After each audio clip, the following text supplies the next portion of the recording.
आणि वडगाव शेरीवाल्यांनी तर काय बोलूच नाही. त्यांनी कुठल्या तोंडाने मतं मागणार आहेत. दोन्ही हातावर खून आहे त्यांच्या, खून आरोप आहे माझा त्यांच्यावर. अहो 2 लोकांचा जीव गेलाय. 2. त्यांच्या आईचा दुःखाचा कधी विचार केलाय की त्याच्या आईला काय वाटत असेल, त्याच्या वडिलांना काय वाटत असेल, त्यांच्या कुटुंबाला काय वाटत असेल. आणि तुम्ही कुणाची बाजू घेताय? त्यांच्याकडे पोर्श आहे म्हणून, मोठी गाडी आहे म्हणून, पैसे आहेत म्हणून तुम्ही त्यांच्या घरी जाणार नाही. चलेगा. मी स्वतः त्यांच्या विरोधात प्रचार करून जंग पसारीन, पण त्या आईला न्याय दिल्याशिवाय सुप्रिया सुळे गप्प बसणार नाही.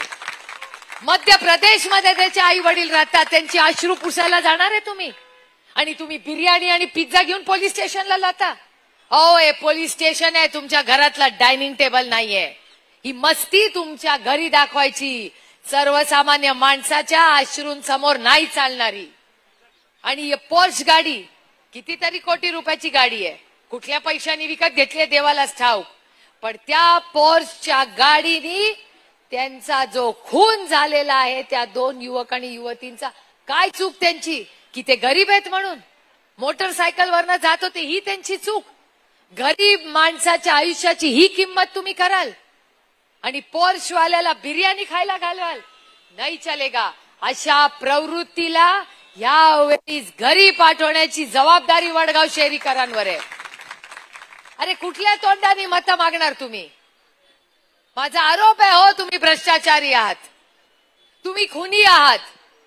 त्या आईचं दुःख आणि त्या आईचा कधीतरी वेदना, कधीतरी आईचं दुःख कोणीतरी बघावं काय असतं.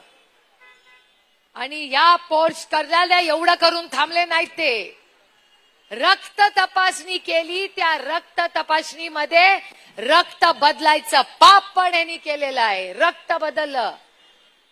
हे तसा तुम्हाला लोकप्रतिनिधी पाहिजे, असं सरकार पाहिजे? हे कोणी फोन केले? या गोष्टी जेव्हा झाला, महाराष्ट्र प्रश्न विचारतोय, महाराष्ट्र सत्य मागतोय, महाराष्ट्र हक्क मागतोय. मी हक्क मागतेय. मला उत्तर पाहिजे की त्या दिवशी पोलीस स्टेशनमध्ये फोन कोणी केला?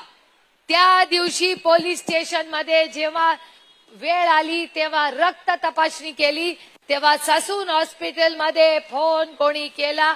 मी हक्क मागते त्या आईसाठी. माझी लढाई वैयक्तिक नाहीये, त्या आईच्या अश्रूंसाठी मी लढाई मागते. 2 करता मुलगा आणि करता मुलगी घातली गेली आणि यांच्या पैशाच्या मस्तीमुळे गेली. ती पोर्श गाडी तिथे गेली नसती, वेगाने गाडी चालवली नसती तर काय झालं असतं? आज त्यांचं घर हस्तखेळतं राहिलं असतं. गुन्हेगार आहेत हे लोक आणि वर म्हणतात आम्ही काय केलं नाही. अहो मी पण फोन